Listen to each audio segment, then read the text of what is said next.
Hello guys, welcome back to a weekend special video. जहां पे हर बार की तरह इस वीकेंड स्पेशल वीडियो में भी हम कुछ इंपॉर्टेंट पॉइंट्स पर डिस्कशन करने वाले हैं। पूरे वीक की एक समरी बनाते हुए क्या क्या इंपॉर्टेंट पॉइंट्स, क्या क्या एक्सपीरियंस पॉइंट्स, साइकोलॉजी पॉइंट्स हमें देखने को मिले जो आगे भी हमारे काफी काम आ सकते हैं, वो सब हम डिस्कस करने वाले हैं। और कैसे करके रिटेलर्स जो है ट्रैप होते हुए नजर आए, कहां कहां पे लोगों के स्टॉप लॉस हंट होते हुए नजर आए, उन सब बारे में भी हम डिस्कशन करने वाले हैं, जिससे कि आगे हम वैसी मिस्टेक्स को रिपीट करते हुए ना चलें। हर बार की तरह एकदम पावर पैक वीडियो होने वाला है। चलिए सीधा वीडियो को शुरू करते हैं।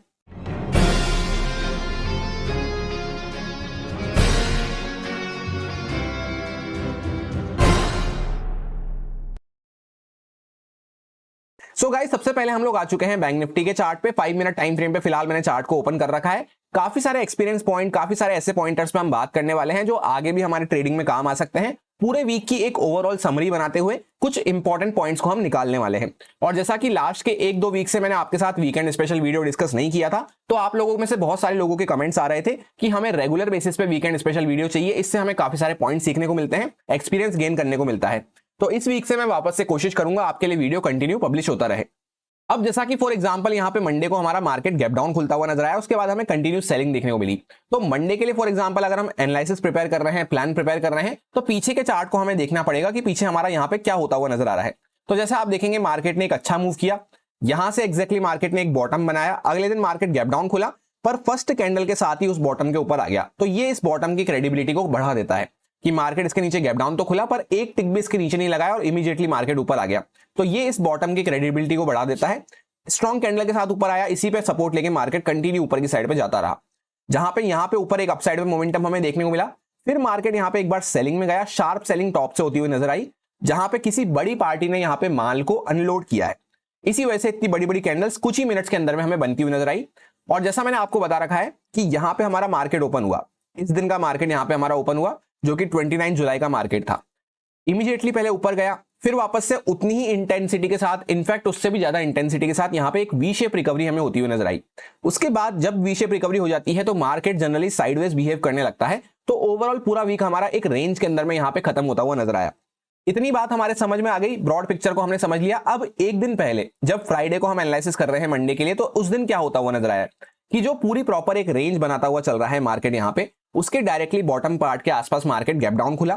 गैप डाउन खुलते ही यहां पे एक रिकवरी हमें देखने को मिली, जहां पे पूरा गैप मार्केट फुलफिल करता हुआ नजर आया। यानी गैप डाउन खुलने के साथ बायर्स यहां पे अपनी पोजीशन को होल्ड करते हुए नजर आए, इनफैक्ट और पोजीशन यहां पे ऐड करते हुए नजर आए, अपने आप को बचाते हुए नजर आए। तो एक दिन तो बायर्स ने अपने आप को डिफेंड कर लिया और मार्केट ऊपर आके कहीं ना कहीं क्लोजिंग प्राइस के आसपास पूरा गैप फुलफिल करवा दिया, और उसी के आसपास मार्केट थोड़ा यहां पे नीचे करेक्शन दिखाता हुआ क्लोज हो गया। अब जैसे फॉर एग्जांपल हमें मंडे के लिए प्लान प्रिपेयर करना है, तो कैसे हम कर सकते हैं कि लास्ट वीक यहां पे एक बड़ा सा मोमेंटम होता हुआ नजर आया, उस पूरे वीक के अंदर में ही हम घूमते हुए नजर आ रहे हैं। ये पूरा एक लास्ट टू लास्ट वीक बड़ा सा मोमेंटम हुआ, इस वीक उसके अंदर में ही हम घूमते रहे। तो कहीं ना कहीं मार्केट में एक प्रॉपर इनसाइड कैंडल बनती हुई नजर आ रही होगी। एक बार मैं आपको वीकली टाइम फ्रेम पे यहां पे दिखा देता हूं। इनसाइड कैंडल एक्चुअली हमें बनती हुई नजर आ रही थी।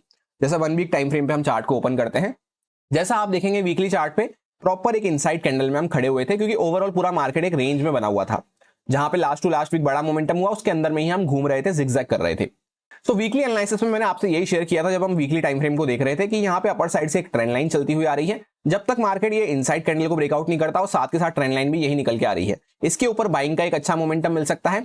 और इनसाइड कैंडल जो अंदर वाली कैंडल है, इसके नीचे निकलना हम चालू करते हैं, तो यहाँ पे पहले मार्केट थोड़ा धीरे धीरे करता हुआ नीचे आ सकता है। फिर मेजर कैंडल का जब मार्केट लो ब्रेकडाउन करेगा, तो इसके नीचे एक शार्प सेलिंग हमें देखने को मिल सकती है। एग्जैक्टली यही वर्ड्स जाके आप लास्ट वीकली एनालिसिस वीडियो में चेकआउट कर सकते हैं। अब होता क्या है कि मंडे को मार्केट डायरेक्टली गैप डाउन कहां पे खुलता है, बड़ी वाली कैंडल के लो के पार्ट पे, और लो के पार्ट पे खुलते ही जैसे इसका लो ब्रेकडाउन करता है, यहां पे एक शार्प सेलिंग हमें मंडे को ही देखने को मिल जाती है। इसीलिए आप में से काफी लोग कमेंट करके पूछते हैं कि हम वीकली एनालिसिस क्यों डिस्कस करते हैं, डेली एनालिसिस क्यों डिस्कस करते हैं। इसीलिए डिस्कस करते हैं कि भले ही हमें काम इंट्राडे में करना है, पर जो बड़ी पोजीशंस रहती हैं, बड़े ट्रेडर्स की पोजीशन रहती हैं, इन्वेस्टर्स की पोजीशन रहती हैं, वो जब भी लोड अनलोड होती हैं जब कोई बड़े टाइम फ्रेम पे चेंजेस होते हैं। जैसे यहाँ पे मार्केट साइडवेज पड़ा हुआ है, यहाँ पे इनसाइड कैंडल में पड़ा हुआ है, तो वो भी आराम से अपनी पोजीशन को होल्ड कर रखें। पर उनको खतरा बढ़ना कब चालू होगा, जब मार्केट इसके बाहर या इसके ऊपर निकलता है, तब जाके फिर हमें बड़ा मोमेंटम देखने को मिलता है। जब भी बड़ी पोजीशन लोड अनलोड होती है, तब हमें बड़ा मोमेंटम देखने को मिलता है। इसलिए बड़े बड़े मूव को कैच करने के लिए हमें यहाँ पे बड़े टाइम फ्रेम को भी बीच बीच में एनालिसिस करना पड़ता है। हर वीक इसलिए हम वीकली एनालिसिस करते हैं, और डेली हम यहाँ पे डेली कैंडल को भी देखते हुए चलते हैं। सिंपल एनालिसिस था यहाँ पे हमारा कि इनसाइड कैंडल के बाहर एक मोमेंटम मिलेगा जिसमें लोअर साइड पे यहाँ पे बड़ी कैंडल ब्रेकडाउन होती है तो शार्प मोमेंटम एक देखने को मिलेगा। अब वापस से आ चुके हैं हम लोग 5 मिनट टाइम फ्रेम पे। जैसा आप यहाँ पे देखेंगे ये मंडे का चार्ट है, एग्जैक्टली ये गैप डाउन खुलता हुआ नजर आया बड़ी कैंडल के भी लो के नीचे। यहाँ पे मैं पीछे आपको दिखा देता हूं, ये एग्जैक्टली वो लेवल है जहां पे आप देखेंगे इस तरह से ये हमारी मेजर कैंडल का लो बना हुआ था। इसके लोअर पार्ट के आसपास मार्केट डायरेक्टली गैप डाउन खुलता हुआ नजर आया और जैसे ही इसके नीचे गया, जो लोग भी यहाँ पे सब बाय करके बैठे हैं वो सबकी पोजीशन कवर होगी, क्योंकि एक प्रॉपर रेंज के अंदर में आप अपने आप को होल्ड कर रहे हैं। जैसा आप देख सकते हैं यहाँ पे लोअर पार्ट से एक अच्छा मोमेंटम करा, उसके बाद एक रेंज के अंदर में होल्ड कर रहे हैं। तो रेंज के बीच में हमेशा क्या होता है, लोगों को लग रहा है कि मार्केट यहाँ पे एक अच्छा मोमेंटम किया है, होल्ड कर रहा है, वापस ऊपर चला जाएगा। तो कुछ लोग होप ट्रेडिंग में यहाँ पे बाय की पोजीशन बना रखे हैं, कुछ लोगों को लग रहा है कि मार्केट ज्यादा ऊपर नहीं जा पा रहा, बार बार ऊपर से सेलिंग हमें देखने को मिल रही है, यहाँ से एक शार्प सेलिंग हुई है तो मार्केट नीचे चला जाएगा। तो कुछ लोग यहाँ पे सेलिंग की पोजीशन बना के बैठे हैं। तो दोनों ही रेंज में बायर सेलर्स बैठे रहते हैं और वो कोशिश करते हैं कि जब तक मार्केट एक ब्रेकआउट ब्रेकडाउन ना करे तब तक पोजिशनल बायर्स और पोजिशनल सेलर्स एग्जिट नहीं करते हैं। अब डायरेक्टली मार्केट गैप डाउन खुला है बड़ी कैंडल के लो के आसपास और इमीडिएटली पहले एक टिक ऊपर की साइड पे लगाया, फिर उसके बाद मार्केट यहाँ पे नीचे आना चालू किया है। जैसा आप देखेंगे पहले ऐसा नहीं है कि इमीडिएटली बायर्स ने गिव अप कर दिया, पहले एक बार यहाँ पे कोशिश करी है कि क्या पता मार्केट यहाँ पे संभल जाए, पर संभल क्यों नहीं पाया, क्योंकि एक दिन ऑलरेडी पहले मार्केट गैप डाउन खुल के ऊपर रिकवर कर चुका था। जहां पे गैप डाउन खुल के मार्केट ऊपर रिकवर करता हुआ नजर आया, तो वापस से अगर गैप डाउन खुल रहा है तो ऊपर रिकवर करने के चांसेस काफी कम हो जाते हैं। वो भी इतना बड़ा गैप डाउन खुल रहा है तो जो भी लोग यहाँ पे बाय करके बैठे हैं वो भी कट डाउन करना चालू कर देते हैं, उनकी होप खत्म हो जाती है। सो उसके बाद हमें कंटिन्यू सेलिंग देखने को मिली और ये सेलिंग गैप डाउन के बाद भी इतनी एक्सटेंड इसलिए होती हुई नजर आई क्योंकि मल्टीपल न्यूज वगैरह की वजह से इन्वेस्टर्स यहाँ पे अपना पोर्टफोलियो बुक करना चालू कर देते हैं। तो जब इन्वेस्टर्स पोर्टफोलियो एग्जिट करना चालू करते हैं, लॉन्ग टर्म पोर्टफोलियो की मैं यहाँ पे बात कर रहा हूँ, तब हमें स्टॉक्स में सेलिंग देखने को मिलती है। जैसे अभी हम बैंक निफ्टी का चार्ट डिस्कस कर रहे हैं तो HDFC बैंक हो गया, ICICI बैंक हो गया, जिनके भी पोर्टफोलियो में ये सब पड़े होते हैं तो वहां पे वो एग्जिट लेना चालू करते हैं, तो मार्केट फिर कंटिन्यू गिरता हुआ चलता है। इस वजह से हमें गैप डाउन के बाद भी काफी बड़ा मोमेंटम देखने को मिला। गैप डाउन के पीछे का रीजन क्या था वो सब हमने ऑलरेडी डिस्कस कर लिया था, आप जाके वीडियो में चेकआउट कर सकते हैं जब हम ट्यूसडे के लिए एनालिसिस प्रिपेयर कर रहे थे मंडे के यहाँ पे एनालिसिस में। तो उन सब चीजों को बार बार यहाँ पे हम कवर नहीं करेंगे। ग्लोबल सेंटीमेंट्स की वजह से यहाँ पे मार्केट गैप डाउन खुल के सेलिंग में जाता हुआ नजर आया। अब उसके आगे हम देखेंगे तो अब यहाँ पे जैसे सेलिंग हो गई कंटिन्यू, हमने ये डिस्कस किया था कि इनसाइड कैंडल ब्रेकडाउन होती है तो सेलिंग हमें देखने को मिलेगी। यही रीजन है कि हमेशा आपको broad time frame, weekly time frame पे क्या हो रहा है, डेली टाइम फ्रेम पे क्या हो रहा है, वो सबको भी ध्यान रखते हुए चलना होता है, क्योंकि तभी आपको बड़े मोमेंटम कैप्चर करने को मिलेंगे। फिर उसके बाद मार्केट एक सपोजिट लेवल के आसपास आके यहाँ पे बॉटम बना के धीरे धीरे करता हुआ ऊपर जाने की कोशिश कर रहा था। तो अब यहाँ पे क्या हुआ, ऊपर के जो सेलर्स वगैरह बैठे हैं, ये जो सेलर्स यहाँ से स्पेशली ऊपर से बैठे हैं, उनको तो गैप डाउन में भी अच्छा प्रॉफिट दिखा, फिर कंटिन्यू प्रॉफिट दिख रहा है। तो सेलर्स आ चुके हैं अच्छे प्रॉफिट में, यहाँ पे थोड़े बहुत बायर्स आते हुए नजर आए होंगे। इस तरह से जब मार्केट अपने आप को एक बॉटम बना के ऊपर हायर हाइज हायर लोस बनाता हुआ नजर आया है। अब इन बातों को सबको ध्यान रखते हुए फॉर एग्जाम्पल हमें ट्यूसडे के लिए प्लान प्रिपेयर करना है। तो जैसे यहाँ पे गैप डाउन खुल के काफी अच्छे पॉइंट्स गए, उसके बाद मार्केट कंटिन्यू सेलिंग में जाता रहा, तो अपर साइड से काफी अच्छी सेलिंग हो चुकी है, तो डायरेक्टली हम बाइंग का प्लान नहीं कर सकते इस तरह से कि मार्केट रिकवर कर जाएगा। जो इस टाइप की रिकवरी होती है बड़ी बड़ी, वो काफी कम हमें देखने को मिलती है, 1-2% चांसेस रहते हैं, तो उस बारे में कभी भी हम प्लान नहीं करते हैं। और ऑलरेडी सेलिंग साइड पे काफी अच्छे पॉइंट्स जा चुके हैं, तो हम ये भी प्लान नहीं कर सकते कि मार्केट इसके नीचे जाएगा और कंटिन्यू सेलिंग में जाता रहेगा। तो हमें क्या प्लान करना होता है कि ये बड़ी कैंडल बनी है, इसके बीच में ही मार्केट काम करता हुआ रह सकता है ब्रॉड माइंडसेट के अकॉर्डिंग। और यही चीज को मैंने आपसे शेयर किया था ट्यूसडे के एनालिसिस में। उसमें हमने जो एग्जैक्टली कंडीशंस डिस्कस करी थी कि इंट्राडे में हम कैसे मूव कैप्चर कर सकते हैं, मैंने आपसे यही कहा था कि गैप अप खुल सकता है मार्केट, तो गैप अप खुलने के बाद हमें कंटिन्यू सेलिंग देखने को मिल सकती है। बीच का केस ऐसा रहेगा अगर फ्लैट प्राइस के आसपास मार्केट खुलता है कि थोड़ा ऊपर गया तो नीचे आ गया, नीचे गया तो ऊपर आ गया, इस टाइप का केस हमें देखने को मिलेगा। और गैप डाउन का केस भी ऐसा रहेगा कि मार्केट नीचे आता है तो वापस से एक रिकवरी दिखा सकता है, क्योंकि एक दिन पहले जो यहाँ पे सेल करना रह गए हैं, वापस से अगर गैप डाउन वगैरह खुल रहा है और कंटिन्यू सेलिंग में जा रहा है तो उनको क्या लगता है कि यहाँ पे मार्केट गैप डाउन खुल के सेलिंग में गया था, वापस से सेलिंग में चला जाएगा, जबकि सेम चार्ट नेक्स्ट डे पे रिपीट नहीं होते हैं, तो वो नीचे जाके वापस से रिकवर कर सकता था। ये कुछ कंडीशंस हमने डिस्कस करी थी, एग्जैक्टली आप जाके चेकआउट कर सकते हैं। तो मार्केट गैप अप खुले, उस केस में हमने डायरेक्टली सेलिंग के लिए प्लान रखा था। ऐसा इसलिए मैंने आपको रीजन भी समझाया था कि यहाँ पे जो कॉल सेलर्स अब बैठना चालू कर दिए हैं, जैसे मार्केट गैप डाउन खुला, यहाँ पे पहले बायर्स ने ऊपर ले जाने की कोशिश करी। पहली कैंडल में अगर आप देखेंगे तो एक बड़ी सी विक आपको देखने को मिलेगी, तो बायर्स ने ऊपर ले जाने की कोशिश करी पर नहीं ले आ पाए। उसके बाद एक सर्टेन रेजिस्टेंस फाइंड आउट करके मार्केट नीचे आया है, तो यहां से इन लेवल्स के आसपास से कॉल सेलिंग होना स्टार्ट हो जाती है। वैसे भी यहाँ पे आपको क्या देखने को मिल रहा है, 500 का साइकोलॉजिकल लेवल है। साइकोलॉजिकल लेवल पे सबसे ज्यादा call sellers, put sellers active रहते हैं, बेसिकली ऑप्शन सेलर्स। सो इन लेवल्स के आसपास से जब यहाँ पे ऑप्शन सेलिंग होना स्टार्ट हो गई है, तो प्लान में मैंने आपको ये पॉइंट भी शेयर किया था कि यहाँ पे कॉल सेलर्स वगैरह बैठे होंगे, तो अगर मार्केट डायरेक्टली गैप अप खुलता है वो कोशिश करेंगे अपनी पोजीशंस को डिफेंड करने की, तो उस केस में हमें वापस से सेलिंग देखने को मिल सकती है। और वैसे भी इस तरह से यहाँ पे सेलिंग हुई, ये यहाँ पे ऊपर रिट्रेसमेंट हुआ, गैप अप में और रिट्रेसमेंट एक्सटेंड हुआ, वापस से हमें सेलिंग देखने को मिल सकती है। टेक्निकल्स भी हमें यही शो कर रहे हैं। तो गैप अप में हमने डायरेक्टली सेलिंग का प्लान रखा था। अब ट्यूसडे को होता क्या है, मार्केट खुलता तो गैप अप है, उसके बाद सेलिंग भी हमें कंटिन्यू देखने को मिलती है, पर मार्केट थोड़ा सा कंफ्यूज करने को, थोड़ा सा माइंडसेट चेंज करने को एक आध कैंडल थोड़ा सा ग्रीन बना देता है, फिर जाके सेलिंग में आता है। सो जब भी इस टाइप की कंडीशन बनती है, हमारा प्लान गैप अप में क्या है, सेलिंग के लिए, तो हमें वेट करना है सेलिंग के सेटअप बनने का। ऐसा नहीं है कि मार्केट खुला और गैप अप खुलते ही सेलिंग कंटिन्यू हो जाएगी, हो जाए तो अच्छी बात है, पर हमने सेलिंग का प्लान रखा है, तो सेलिंग का जब सेटअप बने तब हम यहाँ पे इस लेवल के आसपास प्लान करके फिर नीचे का टारगेट एंजॉय कर सकते हैं। इस टाइप से हमें प्लान करना होता है। और जनरली गैप अप खुल के कभी कभी मार्केट ये ऊपर जाके फिर सेलिंग में क्यों आता है, इसके पीछे का रीजन मैंने आपको रिसेंटली एक वीडियो बनाई है लर्निंग वाले चैनल पे, जिसमें हमने ऑप्शन चेन एनालिसिस के बारे में समझा है। उसमें मैंने निफ्टी 50 में आपको एक एग्जांपल दिया था कि मार्केट कभी कभी क्या होता है, जैसे यहाँ पे कॉल राइटर्स वगैरह बैठे हुए हैं। अभी मैंने आपको समझाया कि यहाँ पे अपर साइड से कॉल राइटर्स आना चालू कर दिए हैं। कॉल राइटर्स यहाँ पे उनके लेवल के आसपास मार्केट गैप अप खुलता है, तो वो कोशिश करेंगे डिफेंड करने की। पर कोशिश कौन करेंगे, जो पोजिशनल कॉल राइटर्स हैं, जो प्रोफेशनल कॉल राइटर्स हैं, वो अपनी पोजीशन को डिफेंड करने की कोशिश करेंगे। जहां पे वीक हैंड्स जो होते हैं, वीक हैंड्स को एक बार मार्केट रिमूव करके फिर जाके सेलिंग में आता है। एग्जैक्ट यही एग्जांपल मैंने आपको निफ्टी 50 वाले चार्ट में ऑप्शन चेन वाली वीडियो में शेयर किया है। उसमें भी सेम ऐसा ही हुआ था, गैप अप खुल के मार्केट थोड़ा सा ऊपर गया, वीक हैंड्स को हटाया, फिर जाके कंटिन्यू सेलिंग में आया। अब वहीं पे क्या होता, पहले वीकेंड्स को हटाया, थोड़ा बहुत नीचे आता, फिर वापस से अगर मार्केट अपने हाई को ब्रेकआउट कर रहा है, तब तो जो पोजिशनल यहाँ पे कॉल राइटर्स वगैरह बैठे हैं, प्रोफेशनल कॉल राइटर्स बैठे हैं, वो भी गिव अप करना चालू कर देते, तब तो एक अच्छा मोमेंटम हमें अपसाइड में मिल सकता था। जैसा हमने प्लान किया था कि गैप अप खुल के यहाँ पे वो डिफेंड करने आ सकते हैं, तो डिफेंड करते हुए नजर आया और एक सेलिंग हमें देखने को मिली। उसके बाद मार्केट ने एक सपोजिट बॉटम के आसपास आके, क्लोजिंग प्राइस के आसपास आके यहाँ पे अच्छा खासा कंसोलिडेट किया, फिर वापस से एंड में हमें एक ब्रेकडाउन देखने को मिला। और नीचे के पार्ट पे हमने इस लेवल के आसपास भी इसको थोड़ा सा हल्का सा कुछ पॉइंट से ब्रेकडाउन करके, ओवरऑल पहले वाली कैंडल के अंदर में हम बने रहे, उस कैंडल को हल्का सा ब्रेकडाउन किया था कुछ पॉइंट से, तो एक इंपरफेक्ट इनसाइड कैंडल यहाँ पे डेली टाइम फ्रेम पे हमें बनती हुई नजर आई थी। अब जैसा कि वेडनेसडे की अगर हम बात करते हैं बैंक निफ्टी एक्सपायरी की, तो इसमें हमने किस तरह से प्लान रखा था कि यहाँ पे ट्यूसडे को काफी अच्छी सेलिंग हमें देखने को मिली है कंटिन्यू। अगर मार्केट यहाँ पे इससे नीचे निकलता भी है तो उसी फ्लो में ज्यादा मोमेंटम नहीं कर पाएगा, क्योंकि इसके चांसेस काफी कम हो जाते हैं। ऑलरेडी मार्केट ने जब ऊपर से पुट राइटर्स को यहाँ पे निकालना चालू कर दिया है, तो इसके नीचे फर्दर और बड़ा मोमेंटम मिल जाए, इसका स्कोप काफी कम हो जाता है।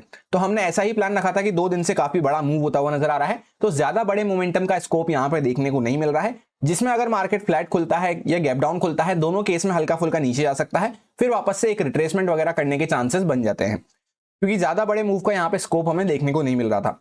और गैप अप के केस में हमने ये डिस्कस किया था कि यहाँ पे मार्केट ये सेलर्स जो बैठे हुए हैं, इनको प्रॉब्लम हो सकती है, तो उस केस में कुछ रिट्रेसमेंट वगैरह हमें देखने को मिल सकता है।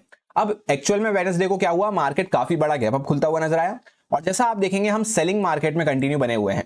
यहाँ पे एक पैनिक सेलिंग स्टार्ट हुई है यहाँ से, उसके बाद बैक टू बैक 2 दिन से सेलिंग चल रही है, उसमें इतना बड़ा गैप अप खुल रहा है। तो यहाँ पे एक्सपेक्ट कर रहे थे हम कि अगर इस लेवल के आसपास कहीं पे मार्केट गैप अप खुलता, तो मैंने आपसे कहा भी था 50,000 के लेवल को अगर मार्केट क्रॉस करता है, तो यहाँ पे कुछ सेलर्स अपनी पोजीशन कवर करना चालू करेंगे, तो उस केस में हमें एक बाइंग का मोमेंटम देखने को मिल सकता है, जिसमें छोटे टारगेट्स हम प्लान करते हुए चल सकते हैं, क्योंकि ओवरऑल एक रेंज के अंदर में हम बने हुए हैं। अब मार्केट खुलता कहां है, डायरेक्टली बड़ा गैप अप। और जिस तरह से आप यहां पे चेकआउट करेंगे फिबोनाची लेवल्स को, ये जो एक दिन पहले हमारी सेलिंग हुई, हाई से लेकर लो तक अगर हम कैलकुलेट करते हैं, एग्जैक्टली हम कहां पे गैप अप खुल रहे हैं, 0.61 फिबोनाची गोल्डन जोन के आसपास। ये हमारा 0.61 फिबोनाची गोल्डन जोन है। डॉट उस लेवल पे मार्केट गैप अप खुलता हुआ नजर आया, फर्स्ट टिक के साथ उसको टच करा और कंटिन्यू वहां से सेलिंग में आता रहा। वहीं पे अगर क्या होता है, ये यहाँ पे छोटा मोटा गैप अप खुलता, या छोटा मोटा गैप डाउन खुलता, या फ्लैट खुलता, उस केस में भले ही मार्केट पहले नीचे जाता, पर वापस से एक रिट्रेसमेंट हमें देखने को मिल सकता था बाइंग साइड में, और गैप अप में तो डायरेक्ट देखने को मिल सकता था, जहां पे अगर मार्केट 50,000 के लेवल को क्रॉस करता, तो एक बाइंग साइड का मोमेंटम हम प्लान कर सकते थे। डायरेक्टली गैप अप खुलने की वजह से क्या हुआ, और वो भी 0.61 लेवल के आसपास गैप अप खुल रहे थे, यहां से वापस से मार्केट सेलिंग में आता हुआ नजर आया। और जब ये सेलिंग हो गई, यहाँ पे एग्जैक्टली क्लोजिंग प्राइस के आसपास हम आ गए, तब वापस से मार्केट पूरा इसको कवर करके ऊपर चला जाए, इसके चांसेस काफी कम हो जाते हैं। क्यों हो जाते हैं कम, क्योंकि अगर हम स्ट्रेंथ वाले मार्केट में बने हुए रहते, तब तो हमें बाइंग में बड़ा मूव देखने को मिल जाता।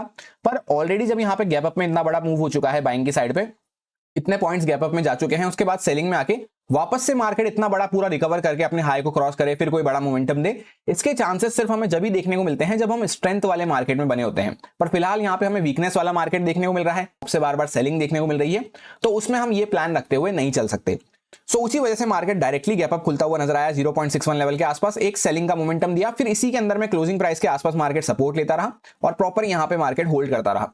जहां पे ध्यान से अगर आपने एक्सपायरी का एनालिसिस सुना होगा, तो फिन निफ्टी, बैंक निफ्टी, तीनों के चार्ट में हमने ये डिस्कस किया था कि अगर गैप अप खुल के मार्केट ऊपर जाता है तो हम बाइंग में प्लान रखते हुए चल सकते हैं, उसका रीजन ये भी था कि यहाँ पे एक दिन पहले गैप अप खुल के मार्केट ऊपर गया तो वापस से सेलिंग में आता हुआ नजर आया। तो अगर वापस से गैप अप खुल के मार्केट ऊपर जा रहा है तो हमें कहीं ना कहीं कंटिन्यूएशन का मूव देखने को मिल सकता है। पर जब यहाँ पे फर्स्ट टिक के साथ ही मार्केट 0.61 के लेवल के आसपास खुल के नीचे गिर रहा है तो यहाँ पे कहीं बाइंग करने का कोई सवाल नहीं बनता। आप में से कुछ लोगों के कमेंट्स भी आए थे कि आपने तो कहा था गैप अप खुल के मार्केट ऊपर जाएगा तो हमें बाय करना है। मैंने ये नहीं कहा था कि मार्केट गैप अप खुल के ऊपर जाएगा। वो कब जाता जब यहां कहीं पे मार्केट खुलता, अगर डायरेक्टली हम इंपॉर्टेंट रेजिस्टेंस के आसपास खुल रहे हैं और उसमें भी गैप अप खुल के अगर मार्केट ऊपर जाता तब हमें बाय करना था। जब गए नहीं ऊपर फर्स्ट कैंडल के साथ ही हम कंटिन्यू सेलिंग में आ रहे हैं तो बाय करने का यहां पे सवाल ही नहीं बनता। जब मार्केट ऊपर जाता तब यहां पे प्रोबेबिलिटी ब्रेक होना चालू होती, क्योंकि एक दिन पहले ऊपर जाके वापस से नीचे आए थे तो तब फिर वापस से मार्केट नीचे नहीं आ पाता, फिर हमें कंटिन्यू कहीं ना कहीं बाइंग की साइड पे प्लान रखते हुए चलना होता। ऐसा कुछ हुआ नहीं तो हमें यह भी समझना होता है कि कहां पे हमें बाय करना है, कहां पे हमें नहीं करना है। कंडीशंस हम डिस्कस कर रहे हैं वो पूरी कंडीशंस कंप्लीटली मैट होती हुई नजर आए तब हमें काम करना होता है। अदरवाइज जैसे यहाँ पे इंपॉर्टेंट रेजिस्टेंस के आसपास से सेलिंग हमें देखने को मिल रही है तो भले ही हमारा यहाँ पे बाइंग में प्लान भी है। मैंने आपसे ये भी कहा था उस दिन का एनालिसिस सुनना आप, निफ्टी 50 और फिन निफ्टी का चार्ट जब हम डिस्कस कर रहे थे तब मैंने आपसे एक कंडीशन डिस्कस करी थी कि तीनों ही इंडेक्स में अगर मार्केट गैप अप खुल के सेलिंग में जाने लगता है तो हम वेट कर लेंगे वहां पे। सेलिंग जब करेंगे जब मार्केट क्लोजिंग प्राइस को ब्रेक डाउन कर देता है तब हम सेलिंग करेंगे। इस एरिया में बीच में हम यहाँ पे वेट कर लेंगे। एक मैं छोटी सी क्लिप आपके लिए यहाँ पे प्रेजेंट कर दूंगा जिससे कि सारी बातें आपको वापस से रिकॉल हो जाएगी। और गैप अप में तो वैसे भी ये लोग यहाँ पे थोड़े जो ऑप्शन सेलर्स वगैरह बैठे हुए हैं, कॉल सेलर्स बैठे हैं, ये ट्रैप होते हैं। तो मार्केट अगर ऊपर जा रहा है तो उस केस में हमें बाइंग में ही प्लान रखते हुए चलना है। प्रोबेबिलिटी वाइज भी हमें यही देखने को मिल रहा है कि मार्केट ऊपर जाके वापस से इस तरह से नीचे आया तो इसके लिए हमें प्लान नहीं करना है। जैसे गैप अप खुल के अगर मार्केट नीचे जा रहा है तो प्रोबेबिलिटी ब्रेक हो गई तो उसमें नीचे आ रहा है तो फिर हमें यहाँ पे वेट करना है। फिर जब तक मार्केट अपने हाई को क्रॉस ना करे तब तक हमें बाइंग नहीं करनी है। यही चीज को हमें बैंक निफ्टी में भी फॉलो करना है। अब हम लोग आ चुके हैं निफ्टी 50 के चार्ट पे। सब दूसरा, जैसे मार्केट गैप अप खुल जाता है तो आज के दिन गैप अप खुल के ऐसे फर्स्ट टिक से ऊपर गया वापस से नीचे आता हुआ नजर आया तो इस प्रोबेबिलिटी के लिए काम ना करते हुए अदर किसी प्रोबेबिलिटी के लिए हम काम कर सकते हैं। जैसा बाकी दोनों इंडेक्स में हमने डिस्कस करा कि अगर मार्केट ऊपर जा रहा है तो बाइंग में ही प्लान रखते हुए चल सकते हैं, जहां पे ये सेलर्स वगैरह थोड़ा ट्रैप होते हुए नजर आ सकते हैं।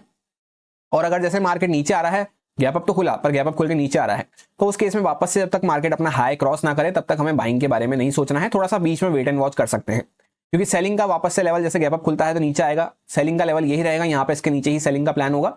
गैप अप खुल के अगर मार्केट नीचे आ रहा है तो ये बीच के एरिया को थोड़ा सा हम अवॉइड करते हुए चलेंगे। सेलिंग का प्लान इसके नीचे ही रहेगा वापस से, और वापस हाई को ब्रेकआउट करता है तभी बाइंग में प्लान रहेगा। सो जैसा कि आपने देखा क्लिप में, हमने यही प्लान किया था कि मार्केट अगर गैप अप खुल के नीचे जा रहा है तो हमें वेट कर लेना है। सेलिंग हम जब करेंगे जब मार्केट गैप अप खुल के नीचे आता है, क्लोजिंग प्राइस वगैरह को ब्रेक डाउन करता है, इस एरिया में बीच में हमें वेट कर लेना है। और वापस से अगर मार्केट गैप अप खुल के ऊपर जा रहा है तब कहीं ना कहीं फिर वो कंटिन्यू करता हुआ रह सकता है बाइंग साइड पे। तो इस तरह से जब कंप्लीटली फुलफिल होती हुई नजर आए कंडीशन तभी हमें वहां पे ट्रेड करनी होती है। अदरवाइज वेट करना हमारे लिए ज्यादा अच्छा होता है अननेसेसरी होप ट्रेडिंग करने की बजाय। अब नेक्स्ट डे था हमारा थर्सडे का, जहां पे एक सेलिंग का मोमेंटम हुआ। उसके बाद हम क्लोजिंग प्राइस को बिना ब्रेकडाउन करे प्रॉपर एक इनसाइड कैंडल बना के खड़े हुए हैं वेडनेसडे को, जहां पे प्रॉपर एक रेंज बनती हुई नजर आ रही है। तो मैंने आपसे यही कहा था कि यहां से एंड में एक रिट्रेसमेंट देना हमने चालू किया है अपर साइड पे। मार्केट अगर फ्लैट खुलता है, डायरेक्टली गैप अप खुलता है, या गैप डाउन खुल के ऊपर आ रहा है, तीनों ही केस में हम बाइंग में प्लान रखते हुए चल सकते हैं। सेलिंग का हम जब भी प्लान करेंगे जब मार्केट इंपॉर्टेंट सपोर्ट जोन जो हमने डिस्कस किया था यहाँ पे इसके नीचे आना चालू करता है कुछ। उसी के साथ ये जो थर्सडे वाला दिन है यहाँ पे हमें आरबीआई मॉनेटरी पॉलिसी भी देखने को मिल रही थी। तो जब हम एनालिसिस कर रहे थे तब मेरे को आरबीआई मॉनेटरी पॉलिसी के बारे में पता नहीं था, इसलिए रात को मैंने आपको टेलीग्राम पे अपडेट करके बताया था। अगर आप टेलीग्राम फैमिली का पार्ट नहीं है तो ज्वाइन कर सकते हैं, वहां पे कभी कुछ मुझे अपडेट देनी होती है तो मैं आपको शेयर कर देता हूं।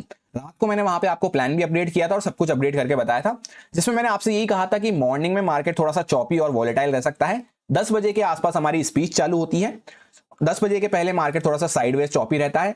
10 बजे स्पीच चालू होती है, उसके साथ थोड़ी वॉलिटिलिटी मार्केट में चालू होती है, ऊपर नीचे जिगजैग मूव हमें देखने को मिलते हैं। फिर 10:30 बजे के बाद कंप्लीटली हमें एक ट्रेंडी डायरेक्शन देखने को मिलता है, जो भी ओवरऑल मॉनेटरी पॉलिसी का कंक्लूजन निकलता है उसके अकॉर्डिंग। अब जैसा आप देखेंगे यहाँ पे फ्लैट से हल्का सा गैप डाउन हम खुले, क्लोजिंग प्राइस तक को भी हमने ब्रेकआउट नहीं किया। तो यहाँ पे भले ही हमने टेक्निकल एनालिसिस के अकॉर्डिंग भी देखना है, बाय करने के हमने यहाँ पे प्लान करा था, पर वो एक्टिविटी होता हुआ नजर नहीं आया। तो जब कोई चीजें एक्टिवेट नहीं हो रही तो वहां पे हमें आराम से वेट कर लेना अच्छा रहता है। उसी के साथ टेक्निकल एनालिसिस में हमने ये वाली बात भी करी थी कि यहाँ पे प्रॉपर एक रेंज बनती हुई जा रही है। इस रेंज के बीच में हम यहाँ पे अवॉइड करेंगे ट्रेड प्लान करना, क्योंकि प्रॉपर एक दिन पहले भी यहाँ पे बायर सेलर्स कंफ्यूज बने रहे। ये जो भी बातें हैं, जो भी पॉइंटर्स हम डिस्कस कर रहे हैं, आप वापस से क्रॉस चेक करना चाहें तो एनालिसिस में कर सकते हैं। यही हमने प्लान किया था कि इस रेंज को हमें अवॉइड करते हुए चलना है। वापस से फ्लैट खुल के मार्केट ऊपर जा रहा है, गैप डाउन खुल के मार्केट ऊपर जा रहा है, यहाँ पे इसका ब्रेकआउट वगैरह करता है या डायरेक्टली गैप अप वगैरह खुलता है, उसके इसमें हम बाइंग करते हुए चल सकते हैं। पर मार्केट यहाँ पे क्लोजिंग प्राइस तक को ही ब्रेकआउट नहीं करा तो वैसे भी टेक्निकल एनालिसिस के अकॉर्डिंग यहाँ पे बाइंग हमारी एक्टिवेट होती हुई नजर नहीं आई। और जैसा प्रॉपर मार्केट 10 बजे तक साइडवेज पड़ा रहा, 10 बजे के आसपास यहाँ पे आप नीचे टाइम देख सकते हैं, 10 बजे के आसपास से वॉल्टिलिटी चालू हुई, पहले एक टिक नीचे की साइड पे लगाया, फिर वापस से ऊपर आए, इस तरह से यहाँ पे कंप्लीट मोमेंटम रहा। और जैसा हमने प्लान किया था 10:30 बजे के आसपास स्पीच खत्म होती है, उसके बाद एक मोमेंटम हमें देखने को मिलता है। तो पूरे दिन भर में जो आप एक अच्छा मोमेंटम प्लान करेंगे वो आपको यहीं पे देखने को मिला 10:30 बजे के आसपास, जब से यहाँ पे आरबीआई पॉलिसी का कंक्लूजन निकलता हुआ आया। उसके बाद आप देखेंगे धीरे धीरे करता हुआ मार्केट गया कहां पे, अपर साइड पे ही जाता हुआ नजर आया जहां पे हमने प्लान किया था, क्योंकि ये पूरा हमारा इंपॉर्टेंट सपोर्ट का जोन था, जिसको हमने प्लान भी किया था कि जब इसके नीचे आएगा तभी हम सेलिंग के लिए प्लान करेंगे। एक बार पीछे भी मैं आपको यहाँ पे करके दिखा देता हूं। जैसा आप यहाँ पे पीछे भी चेकआउट करेंगे, प्रॉपर ये हमारा एक जोन बना हुआ है, जब तक इसके नीचे नहीं आ रहे तब तक हम अग्रेसिव होकर सेलिंग के बारे में प्लान नहीं करेंगे। यही हमने डिस्कस किया था। डॉट मार्केट उसी पे टच करके काफी अच्छा ऊपर की साइड पे रिकवर करता हुआ नजर आया। अब होता क्या, यही मोमेंटम अगर यहां से डायरेक्टली निकलता, क्लोजिंग प्राइस को ब्रेकआउट वगैरह करता, आरबीआई पॉलिसी का वो दिन नहीं होता, नॉर्मल दिन होता, तो मॉर्निंग में ही ये मोमेंटम हमें देखने को मिल जाता, और यहां से अगर हम निकलते तो फिर और बड़ा मोमेंटम हमें बाइंग साइड पे देखने को मिल सकता था। पर अगर नीचे की साइड पे एक टिक लगा के फिर इतने लोअर पार्ट से यहाँ पे 800 के लेवल के आसपास से चलते हुए आ रहे हैं हम, और 50,400 के आसपास पहुंच चुके हैं, इतना बड़ा मोमेंटम कर दिया है, तो फिर और फर्दर मूव के लिए हम प्लान करते हुए नहीं चल सकते। और ये मूव भी वैसे भी कब स्टार्ट हो रहा है, 10:30 बजे के बाद, जहां पे mostly traders, mostly investors inactive हो जाते हैं। फर्स्ट हाफ में मॉर्निंग में 1 घंटे में सब लोग ज्यादा एक्टिव रहते हैं, या फिर सेकंड हाफ में ज्यादा एक्टिव रहते हैं 2 बजे के आसपास। सो इन दोनों दिन से हमें क्या इंपॉर्टेंट पॉइंट्स देखने को मिले। सबसे पहला इंपॉर्टेंट पॉइंट तो ये हो जाता है कि जब तक 100% कंडीशंस हमारी मैट होती हुई नजर नहीं आए, जो हमने डिस्कस करा है एनालिसिस में, तब तक हमें उस साइड पे ट्रेड प्लान नहीं करना है। अब जैसे यहाँ पे मार्केट गैप अप खुल रहा है, ज्यादा बड़ा गैप अप खुल रहा है, उसमें भी कंटिन्यू सेलिंग में जा रहा है, बाइंग में जाता तो फिर कंटिन्यू कर सकता था। यहां पे वैसे तो आरबीआई पॉलिसी है जिसका एनालिसिस मैंने आपको अपडेट कर दिया था, पर फिर भी जब तक मार्केट अपना क्लोजिंग प्राइस ही क्रॉस नहीं कर रहा है, यहाँ पे इस लेवल के आसपास कंटिन्यू रेजिस्टेंस ले रहा है, तो हमें यहाँ पे बाय करते हुए नहीं चलना है। जब मार्केट यहाँ पे कंक्लूजन वगैरह दे दिया 10:30 बजे के बाद, उसके बाद हमें एक अच्छा मूव देखने को मिला। दूसरा इंपॉर्टेंट पॉइंट ये हो जाता है कि जिस दिन हमारा न्यूज फैक्टर या कोई इवेंट फैक्टर रहता है, उस दिन टेक्निकल से ज्यादा वहां पे साइकोलॉजी काम आती हुई नजर आती है। और साइकोलॉजी हमें क्या बोलती है कि 10 बजे के आसपास तक मार्केट थोड़ा सा साइडवेज रहता है, 10 बजे बाद वॉलिटिलिटी शुरू होती है स्पीच के साथ साथ, और जैसे जैसे स्पीच कंक्लूड होने लगती है तब हमें एक अच्छा मूव देखने को मिलता है। पूरे दिन भर में आप देखेंगे तो ये एक अच्छा मूव हमें देखने को मिला। और इसी के साथ एक इंपॉर्टेंट पॉइंट हमने क्या सीखा कि जब भी हम नेगेटिव या वीक मार्केट में बने हुए हैं, इस तरह से बड़ी सी सेलिंग दिखा रहे हैं, बार बार ऊपर के टॉप के लेवल से हमें सेलिंग देखने को मिल रही है, तो उस टाइम पे हम बाइंग में बड़े टारगेट्स प्लान करते हुए नहीं चल सकते जब तक कि मार्केट कुछ स्ट्रेंथ का साइन दिखाना वापस से शो नहीं करता। अब जैसे यहाँ पे थर्सडे का चार्ट है, इसको देखते हुए हमें फ्राइडे के लिए एनालिसिस प्रिपेयर करना है, तो क्या क्या बातें हमें यहाँ पे देखने को मिल रही हैं। सबसे पहले आप देखेंगे कि मार्केट पूरा एक रेंज के अंदर में काम करता हुआ नजर आ रहा है। सबसे पहले तो एक बड़ी सी रेंज बन रही है, उसके अंदर में भी छोटी सी यहाँ पर रेंज में हम जिगजैग करते हुए नजर आ रहे हैं। एकदम सेंटर पार्ट के आसपास हमने क्लोज किया है, हायर लेवल से भी काफी दूर है, लोअर लेवल से भी काफी दूर है। तो ऐसे केस में हमने क्या प्लान किया था कि फॉर एग्जाम्पल मार्केट डायरेक्टली कुछ गैप डाउन खुल जाता है, उसमें ऊपर आ रहा है, तो हम बाइंग में प्लान करते हुए चल सकते हैं। फ्लैट खुल के भी अगर ऊपर जा रहा है तो हम बाइंग में प्लान करते हुए चल सकते हैं, क्योंकि ये जो सेलर्स वगैरह आए एंड में, इनकी पोजीशन खतरे में आ सकती है। डायरेक्टली अगर यहां कहीं पे गैप अप खुलते हैं तो उस केस में हमने ये प्लान किया था कि ये जो सेलर्स आए हैं ये तो ट्रैप हो जाएंगे और ये ऊपर वाले सेलर्स पे खतरा बढ़ जाएगा। तो उसमें 5-7 मिनट रुक के हमें काम करना है कि अगर ये लोग यहाँ पे बुक करना चालू करते हैं तब एक मोमेंटम हमें यहाँ पे देखने को मिल सकता है, जिस केस में ऊपर के सेलर्स पे भी खतरा बढ़ सकता है। उस केस में फिर यहाँ पे मार्केट एक ब्रेकआउट वगैरह कर सकता है। अब होता क्या है फ्राइडे को कि वापस से एक बड़ा सा गैप अप हमें देखने को मिला। सेम कंडीशन जो हमने यहाँ पे अभी डिस्कस करी, कि जो हमने कंडीशन डिस्कस करी यहाँ कहीं पे हम डिस्कस कर रहे थे कि यहाँ पे गैप अप खुलता है मार्केट तो इस तरह से ब्रेकआउट वगैरह कर सकता है। अब होता क्या है, यहाँ पे भी बड़ा गैप अप खुला, यहाँ पे भी बड़ा गैप अप खुला। ऑलरेडी बने हुए किसमें है, हम वीक मार्केट में बने हुए हैं, वीक साइड पे बने हुए हैं। तो उसमें इतना बड़ा गैप अप खुल के मार्केट कंटिन्यू भगता हुआ चला जाए, ये जब ही होता है जब स्ट्रेंथ वाले मार्केट में हम बने हो, पॉजिटिव साइड पे हम बने हो, सारे सेंटिमेंट्स पॉजिटिव हमें देखने को मिल रहे हो। पर अभी ग्लोबल सेंटिमेंट्स वगैरह नेगेटिव है, मनमान नेगेटिव न्यूज आ रही है। अब जैसा कि हो क्या रहा है फ्राइडे को कि यहाँ पे डायरेक्टली बड़ा सा हम गैप अप खुल रहे हैं। तो जैसा हमने यहाँ पे वेडनेसडे को देखा कि बड़ा सा जब गैप अप खुल जाता है वीक मार्केट में, तो उसमें हम कंटिन्यू उसी फेवर में इतना बड़ा मूव होता हुआ चल जाए, कोई बाइंग साइड पे अच्छा मूव मिल जाए, वो हम प्लान करते हुए नहीं चल सकते। यहाँ कहीं पे छोटा गैप अप अगर मार्केट खुलता और 5-7 मिनट रुक के हम देखते कि मार्केट ऊपर जा रहा है, तब यहाँ पे फ्लो में जब ब्रेकआउट होता तब एक अच्छा मूव हमें बाइंग साइड पे मिल सकता था।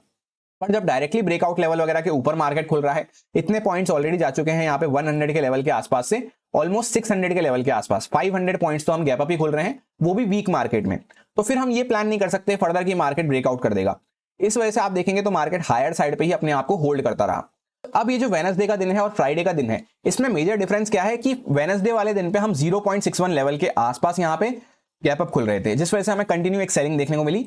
और यहाँ पे फ्राइडे का दिन कैसा है कि हम डायरेक्टली ब्रेकआउट लेवल के आसपास ही गैप अप खुल रहे हैं, तो मार्केट यहाँ पे होल्ड करता हुआ नजर आया, क्योंकि नीचे के बायर्स के भी स्टॉप लॉस वगैरह यहाँ पे सेफ हो गए, उनको काफी अच्छा प्रॉफिट चल रहा है। और ऊपर यहाँ पे डायरेक्टली सेलर्स वगैरह की पोजीशन के ऊपर मार्केट खुल रहा है। तो फर्स्ट कैंडल के साथ ही जब यहाँ पे एक नीचे की साइड पे हमने सेलिंग में टिक लगाया, उसके बाद वापस से मार्केट धीरे धीरे करता हुआ जब ऊपर गया, तो जिसको कट डाउन करनी थी अपनी पोजीशन वो करके चला गया कट डाउन।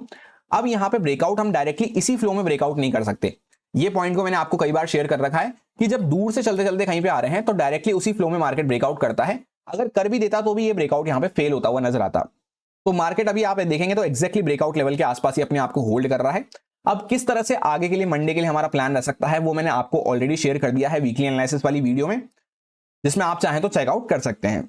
तो इस पूरे वीक से हमने काफी कुछ इंपॉर्टेंट पॉइंट सीखे, जहां पे मेन फोकस हमारा कहां था, किस इंपॉर्टेंट पॉइंट पे था कि जब तक हमारी कंडीशन फुलफिल नहीं होती हुई नजर आ रही 100%, तब तक हम उस साइड पे अग्रेसिव होकर प्लान नहीं कर सकते, स्पेशली जब हम एक रेंज के अंदर में बने हुए हैं। क्योंकि रेंज वाला मार्केट ऐसा रहता है, बायर्स भी इक्वल कोशिश कर रहे हैं, सेलर्स भी इक्वल कोशिश कर रहे हैं। जैसे मार्केट गैप अप खुलता है फिर सेलिंग में आ जाता है, फिर वापस से गैप अप खुलता है फिर सेलिंग में आ जाता है, या होल्ड करता हुआ रह जाता है, नीचे आता है तो ऊपर चला जाता है।